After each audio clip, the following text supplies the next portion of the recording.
Welcome back.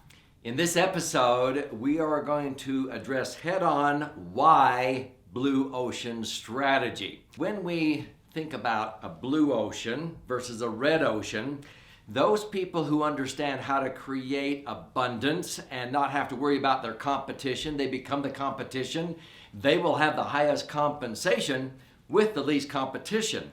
But you can't lift others up that come to you for advice or for help or a service unless you're sort of on higher ground and you make them feel better about their future. So in this episode, I want you to stay with me as I show you how to have the highest compensation with the least competition and why blue ocean strategy is a far better way to live your life and conduct your business.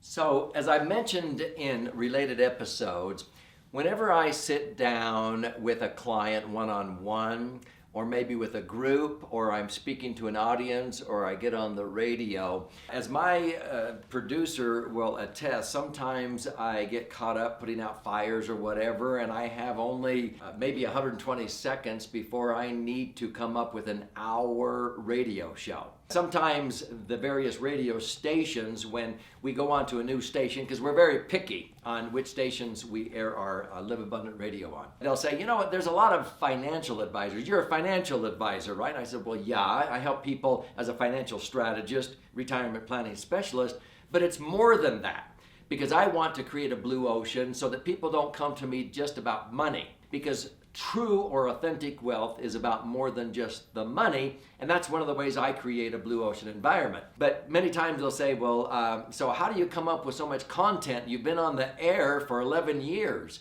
And I go, I feel like a grizzly bear on a permanent salmon run. Now, if you've ever been in Alaska when the salmon are running, it's just this incredible phenomenon where the king salmon will go out into the ocean in salt water for 4 years and they come back and they have 1,000 choices whether to turn right or turn left, but they end up where they were born and they spawn. They have one thing on their mind. They are going to spawn and die. And when you go fishing on the Kenai River up there, you're really not luring them in with bait.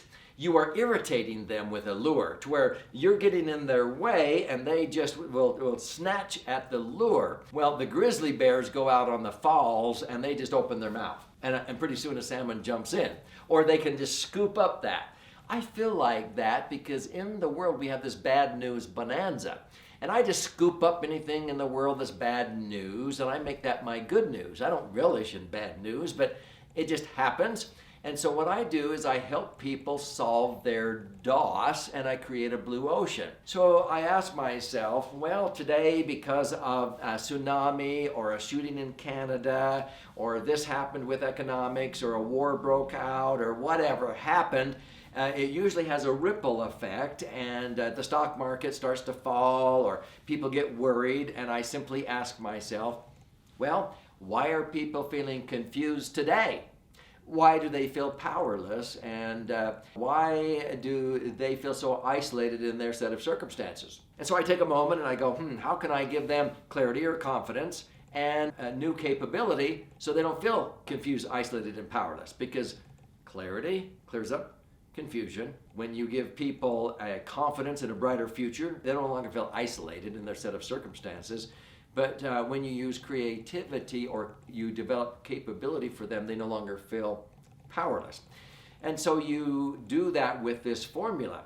And then I sort of think, how can I solve their DOS, the biggest dangers to eliminate, the greatest opportunities to seize, and the greatest strengths to harness? When I do that, I can talk on the radio or to an audience based upon what they are facing right now in their life. And with that simple formula, I can hit it out of the ballpark every time. It's not a matter of what am I going to talk about, it's what am I not going to talk about. Because as long as you focus on helping the other person, it's about them, lifting them up.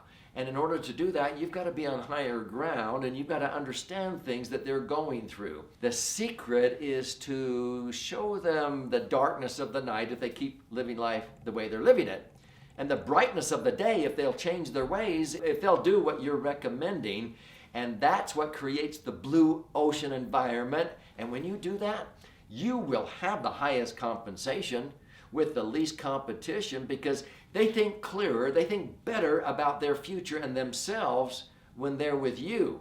See, my kids and grandkids, I want them to come to me with the real important questions of life, because they know it's a blue ocean. I'm not going to judge them. I'm not going to sit there and criticize them. I'm going to help them see that they can do it. You are capable, and I can empower you to be able to have wonderful opportunities, and that's a nice problem. Then you go, which opportunities you're going to seize, which ones you're going to delegate, which ones you're going to walk away from. Pretty nice problem, huh? What's interesting is that in a book called The Experience Economy, the authors talk about the concept that people will generally pay far more for something they perceive has a higher value. They use the example of coffee, and I'm not a coffee drinker, but coffee in its pure commodity form is worth about 2 cents a cup, coffee beans. When it's made into a unique product, a cup of coffee in your home, it goes up 10 times to 25 cents a cup. When it enters the convenience sector at a restaurant or a 7-Eleven, it goes up to maybe $1 a cup.